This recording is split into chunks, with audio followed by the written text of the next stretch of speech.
Hello, everybody. Chief Patrol Agent Ryan Landrum here at the U.S. Border Patrol Academy, coming to you with the What's Important Now podcast. First one of the brand new year, so let me be the first to wish you all a very happy and safe 2024. And also introduce to you today our guest. It's a familiar name, a very familiar face, little different collar insignia this time. Today we have Chief of the U.S. Border Patrol, Jason Owens, joining us today.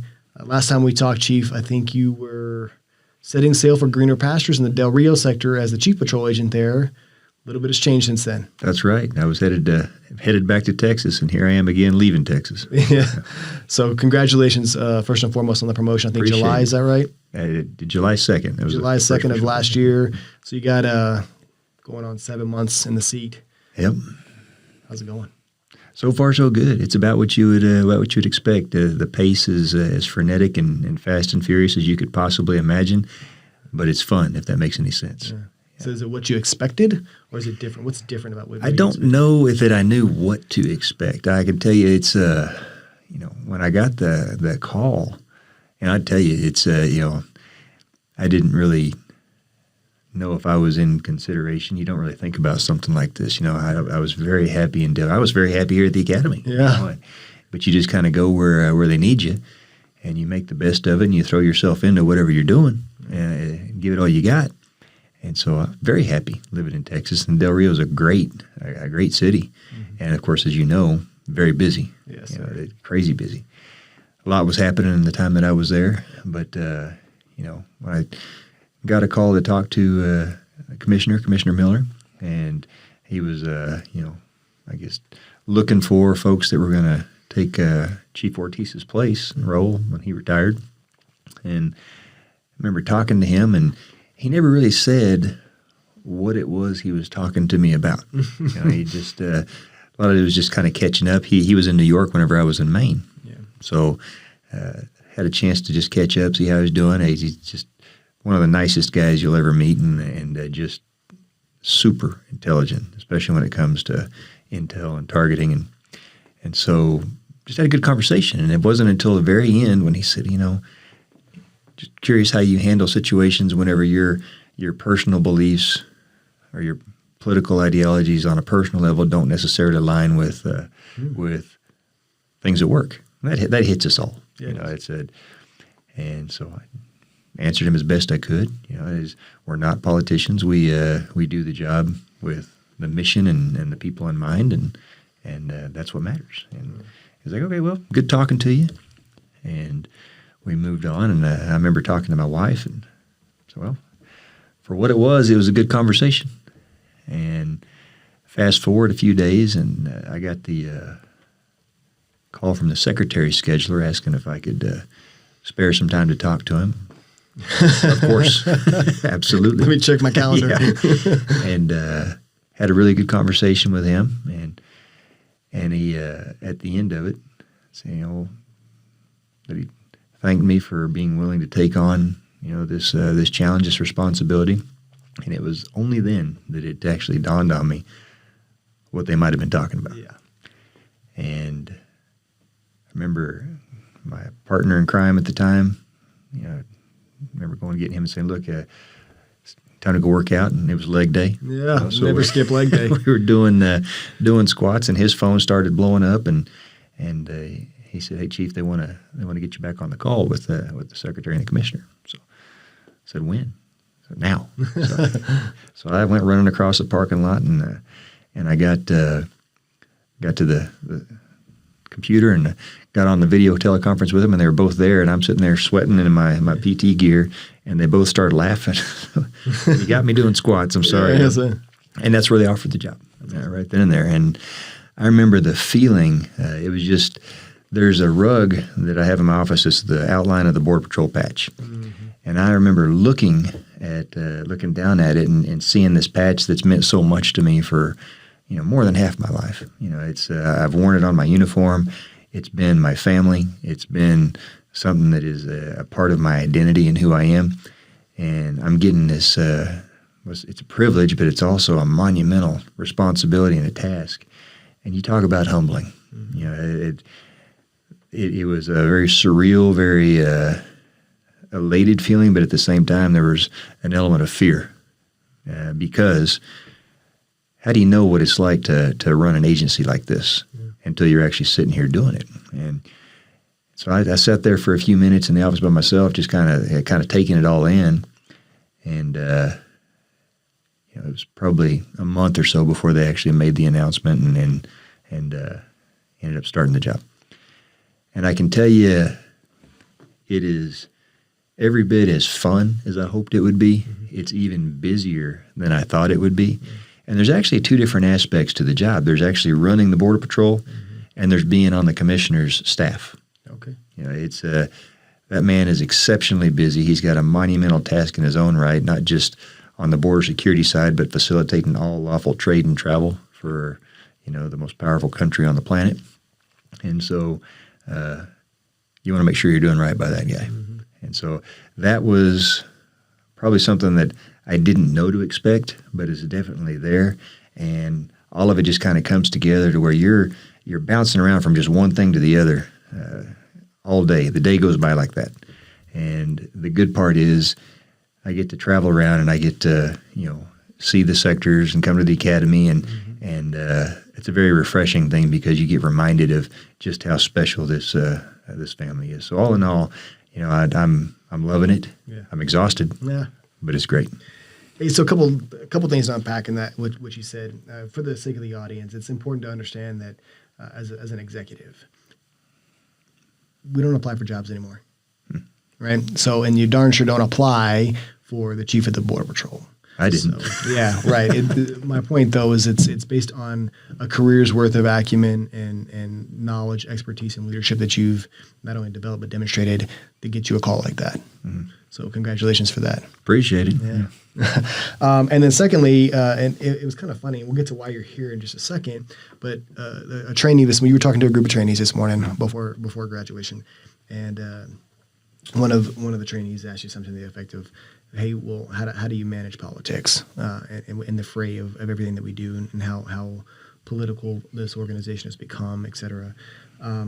But truly, at all levels, but at your level, your job, and you made a remark to the effect of your job is to provide decision makers above you the best national security advice possible, right? And that's an apolitical statement. So politics, one way or the other, you can have a personal opinion where you want to land on your own time, but in terms of the job, we're in those 4 stars. Your job is just to provide best national security advice. 100%, and it has to be. In order for the public, the people that we serve, to trust us, we have to just be objective at trying to do the best we can at our mission. And that means as subject matter experts, particularly in the border security realm, it doesn't matter who you're answering to. It doesn't matter what side of the aisle they work on. Your job is the same. You are to provide them the best possible advice for how to secure the borders and keep this country safe as best you can. You don't have the luxury of letting those personal feelings get in the way one way or the other, because if you do, you're not doing your job. Yeah. You're not doing a service to them. And the day that you start letting that happen is the day that the people you serve stop trusting you, because then your motives for why you do what you do become clouded in their mind. Yeah. They need to know that they've got a Border Patrol that is dedicated to going out there and keeping bad things and bad people from coming in this country. Period, full stop, end of story. Yeah. Other things can happen that we have to deal with, but that doesn't change what our mission is. And our job is to remind them that that's what the mission is, and to try and always get to that mission and do the best we can at it. Yeah. Love it. Yeah. So speaking of busy people, I know you're busy. I think you're just traveling back here from an out of the country trip. Now you're find your way in Artesia, New Mexico on a random Friday. Why are you here? Well, that's so I was in Israel. Spent a week with Magav, working with my counterpart there. We have a good exchange and a good relationship with those folks over there. They're dealing with their own border security issues on a daily basis. Couple issues over there, huh? And very sobering, the situation over there. Get to see what they deal with on a day-to-day basis. But yeah, a 12-hour flight from Tel Aviv back to John F. Kennedy Airport, and one night's sleep, and then I was on a early flight to come out and see you. And yeah, we had a Brian Terry, as you know, the very first BORTAC operator to be killed in the line of duty. Yeah. And this was back in 2010. Yep. And being a part of that team, that hit us all really hard when it happened. And his nephew graduated in class 1229 today. Yeah. And so I and a bunch of folks from SOG came to attend the graduation, and a lot of his family, immediate and extended family, was here also. Yeah. So to get a chance to share in that moment with them, that was an honor, and to get a chance to point out this is a very special family that they've already paid the highest price in service to this country, and despite that, here they are, another member of that family stepping up, and that entire family is there to support them. Yeah. That entire family bleeds green. Yeah. That is what it means to be in the Border Patrol. That is what the Green family is. That family knows the risks. Yep. Right. I could not be more impressed with the family. Obviously, the young men who graduated today and their continuing dedication to service from that entire family. No, 100%. And you could see he was happy. I mean, every time you see a graduation and you see the look on these folks' faces, and they get younger and younger every time I show up. I mean, some of them are younger than my youngest son now, and that look of excitement, that they're just grinning from ear to ear because of what they've just gone through, and they get that badge pinned out. It takes us back to whenever we were there, and it happened for us, and that always is. It's a good motivator. It reminds us, why we do what we do, and reminds us what it felt like to be that excited about something. Yeah, we were talking about it earlier. If you as a chief patrol agent or whomever, if you don't come back to the academy and get reinvigorated just a little bit, it might be time to hang it up, because this is a special place. Everybody goes right back to when they graduated, or when they maybe it's a good story or a bad story or a funny story, but you just remember, and it reminds you why you do what you do. Well, yeah, and I remember talking about this at the graduation, but so the academy and Border Patrol, and there's other law enforcement agencies that are the same, but we're a unique animal in that no matter where we are today, you, the chief of the academy, me in this job, everybody that wears this uniform around the country, around the world, we all started in the same spot and the same location, which was we came in as a GS5 or a GS7 trainee. We went to the U.S. Border Patrol Academy, the basic academy, and from there we branched out to become whatever we become. So in many ways, the academy is a home for the Border Patrol, and it's that touch point that we all have in common, starting things off, and that makes it a special place. So it's always such a good thing to come back. And I was just like you, I was blessed to have the opportunity to be assigned here. Yeah. And remember what that was all about. So I take advantage of the opportunity every time I can to come back here. Well, we definitely, I know we piled a lot of briefings on you today. So I know we only had you on the ground for one day and the graduation this morning, but I hope we are doing justice to what you thought we could do. It never ceases to amaze me. It's you see, everybody, every generation gives the younger generation a hard time about this, that, or that. We're talking about that today. The baby boomers give Gen Xers a hard time. Gen Xers give millennials a hard time, yada, yada, yada. But at the end of the day, when you look at what the Border Patrol has become, what it has evolved to, if you look at what the training has become, it makes me proud, because it's so much better than when we came in and when we started. It's the capabilities, what this agency can do, what it's responsible for. And that's what you want. You want it to keep getting better. And because, when it comes time for us to walk out the door, we're going to always look back with a sense of pride that this is something that we were a part of. And hopefully we had some small measure in leaving this place better than we found it. And that's what I see whenever I see what you guys are doing here at the academy, and the direction you're taking the curriculum, and how we're preparing these agents, knowing they're going to go out there and be able to do this job. It's much more complex. Yeah. They're going to be able to do it better, and more importantly, they're going to be able to do it safer because of the training that's going on there. So, very proud. Thank you, sir. Yeah, awesome. So as the chief, we kind of looked at the soda straw of command at the academy, and then the one command in Del Rio. Now you're the chief of the entire U.S. Border Patrol.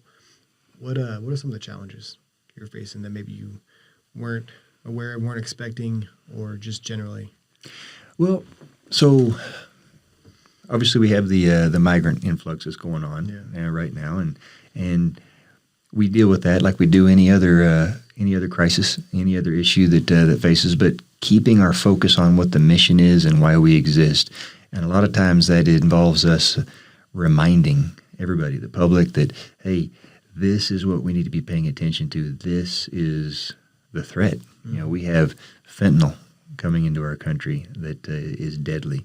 We have criminals, cartel members, we have smugglers that are taking advantage of us being distracted, dealing with the migrant influx. We have to acknowledge that and know that that's taking place, because we have to get back to being out there and stopping that threat from coming. That's why we have a Border Patrol. That's why it exists. So making sure that everybody keeps that in focus and remembers that that's what the mission is one point that I think it's a challenge, because you turn on the news and what you see are the large groups that are coming across and giving themselves up. You see Tucson or Eagle Pass, and whatever's going on in those locations. You don't see on the news, in my opinion, enough of, and while this is going on, we're seizing hundreds of pounds of heroin or fentanyl or cocaine. We're seizing weapons that smugglers are bringing across. They're loading the migrants into tractor trailers and locking them in place. We're arresting convicted sexual predators that snuck their way across, that were trying to evade capture. These are things that are happening on a daily basis that I don't think are getting enough attention, that really represent a threat to not just our communities but the country. And that's why we need our men and women out there on patrol looking for that threat. And that's what gets so frustrating for us. And the other thing for me, my job, our job, is to be the agent's biggest fan. Yeah. Nobody supports them more than I do. I have to try and make sure that everybody sees them, who they are, and what they do through my eyes. Because if the American people, have a chance to see the rescues, the times that our agents are risking their lives to try and save others, the seizures when they're taking dangerous drugs off the streets, all I need to do is just make sure people see that, and they see our men and women for who they are. My belief is whenever they see that, they can't help but support them. They can't help but love them. I have to be out there and telling that story, because it's our story. It is the Border Patrol agent's story. It doesn't belong to anybody else, and I don't like when somebody else tries to take our story and spin it to their advantage, because 99 times out of 100, it's a disservice to our men and women that are out there doing the job. It's your job. I've been number one fan and biggest advocate. 100%. Yeah. So one way we can potentially celebrate not only Agents of the Day, but Agents of the Past. So we have a celebration coming up. Can you believe that? I cannot. It is here. 100 years. It is here, Chief. Yeah. And it's we get to be a part of it. Yeah. That is something that's so special. I can remember being at the 75th anniversary. We celebrated that. Dating yourself now. And it was a big deal then. Yeah. We celebrated that in San Diego. That's right. And where's it this year? This year, El Paso, Texas. That's where they say the legend began. So that's what they say, where the legend began. But it's a great city. It's a city that supports us. Absolutely. I lived there for a few years myself. I think you did too. I did, 7. And it's a great town, and it's going to be a chance for people that are active and retirees and everybody that's been in our orbit to come together and celebrate this once in a lifetime thing. Yeah, we only turn 100 once. No, and it's just to get to say that you got to be there and be a part of it. I don't know. It's even more special to get to be in this position when that happens. So very true words. But yeah, so that we're going to have a gala. We're going to have an event at our museum. Yep. We're going to have there's going to be a lot of things going on for that entire week. So I'm looking forward to this year for a lot of reasons, but more than anything, to get a chance to celebrate the Border Patrol turning 100 years old. Because if you think about, even before 1924, really, we had the mounted watchmen and people that led up to what the Border Patrol would become. we're part of this lineage, this heritage that goes back, into the previous centuries, and the things that these men and women did, the sacrifices they made to get us to where we are, and to be charged with protecting that legacy and carrying it forward. That's a big thing, and I'm looking forward to get a chance to talk to some of those folks that came before us. Mm-hmm. I'm looking forward to get the chance to talk to some of the folks that are our friends, brothers and sisters that we don't get a chance to see every day. Mm-hmm. But yeah, I know we have. It's quite interesting. We have several folks who are over 100. Mm. We have some retirees that are over 100, and we've captured some video with those folks that we'll put on display there at the gala. I think we have to. If we miss out on the opportunity to hear from those folks and what they did and what they know, a lot of that knowledge, a lot of that history is lost to the ages. Mm-hmm. And so I think the more we can do, the more we can get them to tell their story, mm-hmm. the better it is for us. It matters to us. Well, we're going to try and do it upright. And it's an opportunity for everybody to come together and celebrate, like you said, and you only turn 100 once, and we're looking forward to it. And curious to see what the next 100 years is going to bring. That's it. Yeah. That's it. Hey, so this is the What's Important Now podcast. So I'd like to give you the opportunity to talk about, the top 2 or 3 things that is most important to you as you see the next couple of months shaping out, or even your entire vision for where this thing goes over time. So the Border Patrol, looking at what we're going to be in the next 100 years, what we're going to become, how we're going to shape ourselves, and there's a couple of different areas that I'm really trying to focus on. Traditionally, we've had a conventional mission where we're out on patrol, mm-hmm. and we're interdicting a flow that's coming across the border, whether that be migrants, whether that be contraband, whether that be criminals, you name it. Expanding that into this targeted enforcement realm that we've dabbled in for the past decade or so, mm-hmm.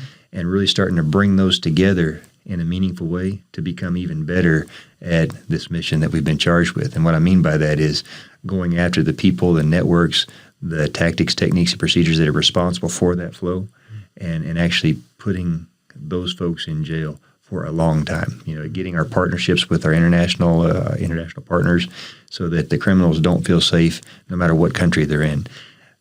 Getting us into that realm solidly and getting that foundation built so that we can grow and become even better at it, that's one area.